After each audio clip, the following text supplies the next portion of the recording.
इस उमस भरी दोपहरी में मैं आपके सामने लेके आया हूँ हरिशंकर परसाई जी का एक और व्यंग, प्रेमचंद के फटे हुए जूते। प्रेमचंद्र का एक चित्र मेरे सामने है। पत्नी के साथ फोटो खिंचा रहे हैं।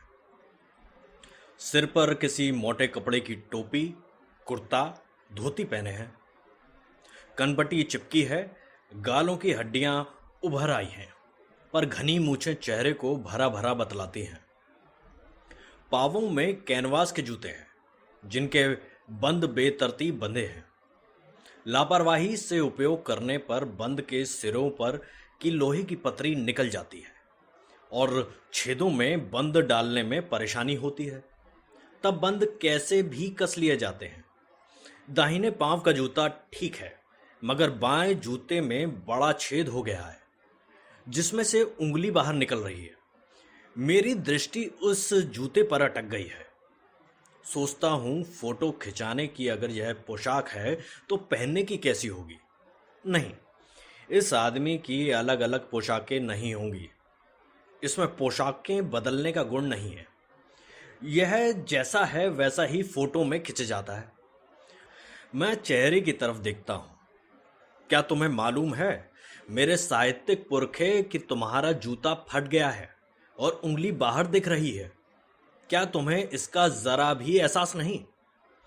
जरा लज्जा, संकोच या झेप नहीं है? क्या तुम इतना भी नहीं जानते कि धोती को थोड़ा नीचे खींच लेने से अंगुली ढक सकती है? मगर फिर भी तुम्हारे चेहरे पर बड़ी बेपरवाही, बड़ा विश्वास है।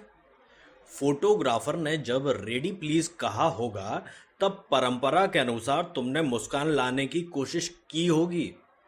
दर्द के गहरे कुएं के तल में कहीं पड़ी मुस्कान को धीरे धीरे खींचकर ऊपर निकाल रहे होगे कि बीच में ही क्लिक करके फोटोग्राफर ने थैंक यू कह दिया होगा। विचित्र है यह अधूरी मुस्कान। यह मुस्कान नहीं, इसमें उपहास है, व्यंग है। यह कैसा आदमी है जो खुद तो फटे जूते पहने फोटो खिंचा रहा है, पर किसी पर हंस भी रहा है? फोटो ही खिंचाना था तो ठीक जूते पहन लेते या ना खिंचाते। फोटो ना खिंचाने से क्या बिगड़ता था? शायद पत्नी का आग्रह रहा हो और तुम अच्छा चल भाई कहकर बैठ गए होगे। मगर यह कितनी बड़ी ट्रेजेडी है कि आदमी के पास फोटो खिंचाने को भी जूता ना हो। मैं तुम्हारी ये फोटो देखते देखते तुम्हारे क्लेश को अपने भीतर महसूस करके जैसे रो पड़ता हूं। मगर तुम्हारी आंखों का यह तीखा दर्द भरा व्यंग मुझे एकदम रोक देता है। तुम फोटो का महत्व नहीं समझते। समझते होते तो किसी से फोटो खिंचवाने के लिए जूते मांग लेते।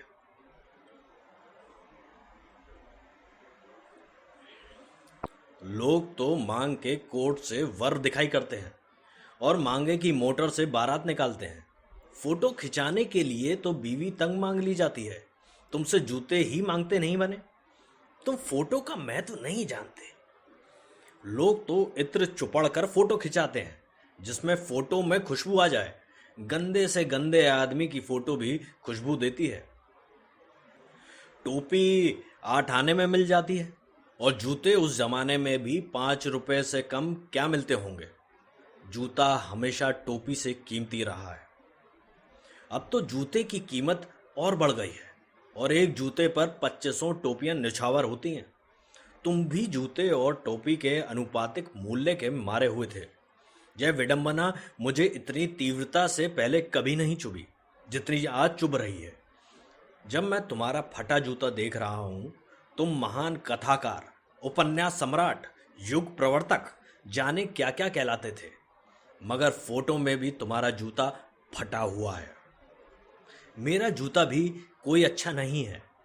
यूं ऊपर से अच्छा दिखता है, उंगली बाहर नहीं निकलती, पर अंगूठे के नीचे तला फट गया है। अंगूठा जमीन से घिसता है और पैनी मिट्टी पर कभी रगड़ खाकर लहूलुहान भी हो जाता है। पूरा तला गिर जाएगा, पूरा पंजा छिल जाएगा, मगर अंगुली बाहर नहीं दिखेगी। तुम्हारी उंगली दिखती है पर पांव सुरक्षित है। मेरी उंगली ढकी है पर पंजा नीचे घिस रहा है। तुम पर्दे का महत्व ही नहीं जानते। हम पर्दे पर कुर्बान हो रहे हैं। तुम फटा जूता बड़े ठाठ से पहनते हो, मैं ऐसे पहन नहीं सकता। फोटो तो जिंदगी भर इसी तरह नहीं खिंचाऊं, चाहे कोई जीवनी बिना फोटो के ही छाप दे। तुम्हारी यह व्यंग मुस्कान मेरे हौसले पस्त कर देती है। क्या मतलब है इसका? कौन सी मुस्कान है ये? क्या होरी का गोदान हो गया? क्या पूस की रात में नीलगाय हल्कू का खेत चर गई? क्या सुजान भगत का लड़का मर गया क्योंकि डॉक्टर क्लब छोड़कर नहीं आ सकते? नहीं, मुझे लगता है माधो औरत के कफन के चंदे की शराब पी गया। वही मुस्कान मालूम होती है। मैं तुम्हारा जूता फिर देखता हूं, कैसा फट गया। मैं तुम्हारा जूता फिर देखता हूं, कैसे फट गया। मेरी जनता के लेखक, क्या बहुत चक्कर काटते रहे? क्या बनिए के तगादे से बचने के लिए मील 2 मील का चक्कर लगाकर घर लौटते रहे? चक्कर लगाने से जूता फटता नहीं है, घिस जाता है। कुंभन दास का जूता भी फतेहपुर सीकरी जाने आने में घिस गया था। उसे बड़ा पछतावा हुआ। उसने कहा, आवत जावत पहिना घिस गई, बिसर गयो हरि नाम।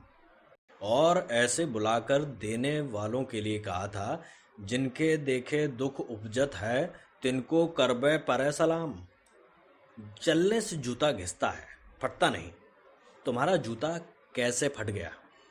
मुझे लगता है तुम किसी सख्त चीज को ठोकर मारते रहे हो, कोई चीज जो परत पर परत सदियों से जम गई है। उसे शायद तुमने ठोकर मार मार कर अपना जूता फाड़ लिया। कोई टीला जो रास्ते पर खड़ा हो गया था, उस पर तुमने अपना जूता आजमाया। तुम उससे बचाकर उसके बगल से भी निकल सकते थे। टीलों से समझौता भी तो हो जाता है। सभी नदियां पहाड़ थोड़ी ही फोड़ती हैं, कोई रास्ता बदलकर घूमकर भी तो चली जाती हैं। तुम समझौता कर नहीं सके।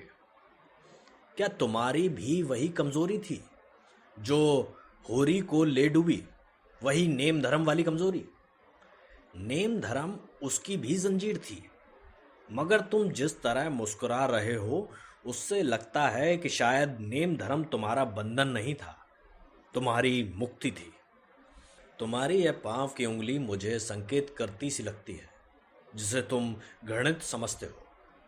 उसकी तरफ हाथ की नहीं, पांव की उंगली से इशारा करते हो।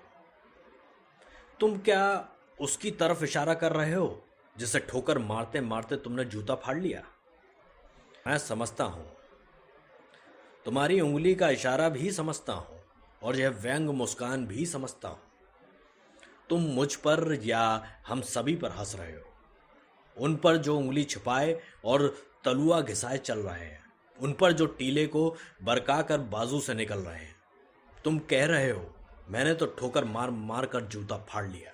उंगली बाहर निकल आई पर पांव बच रहा है, और मैं चलता रहा, मगर तुम उंगली को ढांकने की चिंता में तलवे का नाश कर रहे हो। तुम चलोगे कैसे? मैं समझता हूं, मैं तुम्हारे फटे जूते की बात समझता हूं, उंगली का इशारा समझता हूं, तुम्हारी व्यंग मुस्कान समझता हूं। क्या ये समाज भी समझ पाएगा?